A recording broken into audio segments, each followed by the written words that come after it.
because I led the Russiagate investigation, and I proved that my predecessors went to a federal court and lied to them just to weaponize the FBI and the DOJ.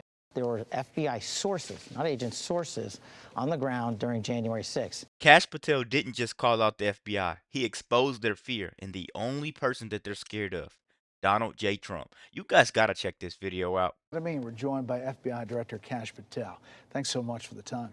Welcome to Quantico, Brett. This hasn't been on TV, this kind of behind the scenes. This is where an FBI agent or analyst starts their journey, right? Absolutely. Yep. The first grade facilities that we are trying to dedicate to the men and women who want to join the FBI need some upgrading, as well as the standards that we need them to meet the violent crime. And all of that is engineered right here in Quantico, Virginia. And we're thrilled that you're coming here for a behind the scenes. Yeah.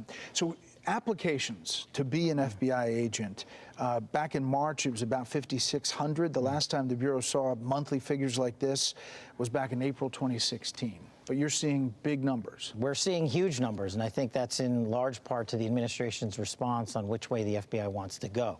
Last year alone, the average for per month application was about 2,500 applicants per month. The first 2 full months of applicants we've had since I've been in the seat, we're at 5,700 applicants a month. So that shows me there's an excitement for the American citizen to join the Bureau. All right, so let's talk about some of the things that you're doing. You're doing a lot of things all at once. One of the operations is on fentanyl, Operation Raptor. It's really across 4 continents, but you not only the fentanyl, but also the precursors to fentanyl from China. Brett, almost no one's talking about it. Fentanyl is a synthesized, manufactured drug. You don't clip it from a tree. And if you want to choke off the amount of fentanyl that's pouring into America, that's killing an American citizen almost every 7 minutes, you got to go to the source. So one of the first things I did when I became the director of the FBI. So guys, I'm sorry to pause it so early, but we've lost an entire generation to fentanyl. And Kash Patel hits the nail right on the head, because everybody's still obsessed with chasing these MAGA memes and people from January 6th. But you have 100,000 plus people dead from fentanyl, right? So when is the task force going to come along? That just shows you that this is intentional. Let's keep going, guys. Keep going. I said, we're going to mainland China. We're hitting up the fentanyl precursor laboratories and the banks that are moving the money and the transshipment routes. We started that over almost 90 days ago. We are going to suffocate the snake. We're going to cut off its head. We're going to use our interagency partners at Treasury for sanctions, at State Department for diplomatic negotiations. But the simple fact is the Chinese and the CCP have gotten smart. They said, okay, we're going to stop sending fentanyl precursors directly to Mexico because you've done such a good job at suffocating the southern border. We're going to send them elsewhere through other agencies, through other countries, and we are attacking those points to choke off the fentanyl precursor distribution. No one has done that before. To date, this year, we have seized 1,000 kilograms of fentanyl in the United States of America. That's 480 million lethal doses. That's enough to kill everyone in America and Canada combined. And that's just in these 3 months. Going over there to the mainland, where the drugs actually come from, this is what we needed 5 years ago. To go over there and just get straight to the point, straight to the chemical labs. You coming in, before you got this job, were obviously a critic of the FBI, how it was being operated. Now, after being on the job, for as long as you've been on the job, what about the FBI did you get wrong before becoming director? Like, did you have some preconceived notion that turned out to be wrong about the Bureau? I think what I was a critic of was the leadership, people who sat in this seat before me and people who were the deputies and the very senior portions of the Bureau who manipulated and weaponized the Bureau. I was a fierce critic of it because I led the Russiagate investigation, and I proved that my predecessors went to a federal court and lied to them just to weaponize the FBI and the DOJ. Listen, you guys just missed that. Listen. What I was a critic of was the leadership, people who sat in this seat before me and people who were the deputies and the very senior portions of the Bureau who manipulated and weaponized the Bureau. I was a fierce critic of it because I led the Russiagate investigation, and I proved that my predecessors went to a federal court and lied to them just to weaponize the FBI and the DOJ. Crossfire Hurricane wasn't a theory, it was a setup. And now the guy who exposed it runs the FBI. Talk about flipping the script, man. Trump is doing everything. Let's keep going, man. We got to check this one out. That is 100% true. I think one of the things that surprised me the most, and pleasantly so, was that the amount of men and women at the FBI that hated that they did that to the Bureau. And that when I got in the seat and when Dan Bongino got in the seat, they said, we want to fix this place. We want to work with you. We've been trying to do it for years. We've been trying to increase training.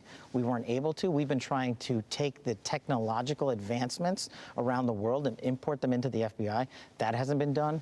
And so we've just seen a void in terms of long-range planning at the FBI that all the men and women at the FBI wanted to do, and their leadership wouldn't let them. You know, you were on with Maria a few weeks ago, and you said this. What we can do now is continue to put out the documents and the information that these people withheld from the American public. You're about to see a wave of transparency. What do you mean? Just give us about a week or two. All right, we're almost at 2 weeks. So this is about Crossfire Hurricane. You just talked about that, all that you've been learning. Can you give us a little of that wave of transparency? Absolutely. So just quickly on Crossfire Hurricane, that is a continuing production. We have found material, and I'm the Crossfire Hurricane guy, that I didn't even know existed in FBI holdings. So there's been held someplace else, or? That's been stashed away in locations that people thought we wouldn't find it because we wouldn't know to look for it there. That's the thing, guys. There was a stash of deep, deep, deep files, right? And no one ever thought that it was going to be found, but he did. And now it's about to blow up. It's about to blow up right in their face. Everything that they worked so desperately hard for.